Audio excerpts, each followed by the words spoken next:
Hello বন্ধুরা, good morning. আমার চান হয়ে গেছে সকালবেলা, এখন 7টা বাজছে। একটা জিনিস মাঝে মাঝে ভাবি বন্ধুরা, ধরো সকালবেলায় উঠে যদি দেখি বাইরে বেরিয়ে দরজাটা খুলে যে ন্যাতা ছড়া দেওয়া হয়ে গেছে, ছড়া ন্যাতা মানে যেটা ভোরবেলায় উঠে চৌকাঠে জল দেওয়া হয় সেটা দেওয়া হয়ে গেছে, বাসন মাজা হয়ে গেছে, ঝাঁটপালাও দেওয়া হয়ে গেছে, ঘর দুয়ার মোজা হয়ে গেছে, কত ভালো লাগে তাই না?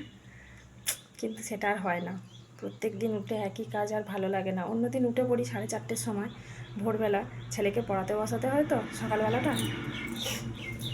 কিন্তু আজকে একটু দেরি করেই উঠেছি, 5:30টায় উঠেছি, ওই জন্য এখন চান করলাম, নাহলে এতক্ষণে চান হয়ে যায়, চান করে পুজোও হয়ে যায়। আর আজকে এখন এই মাত্র চান করলাম, এবার ঠাকুরের পুজো করব, তারপর ওই চা খাবো। এটাই আমার রোজকার ডিউটি। অতগুলো বাসন ছিল মাজলাম, সব কাজ হয়ে গেছে।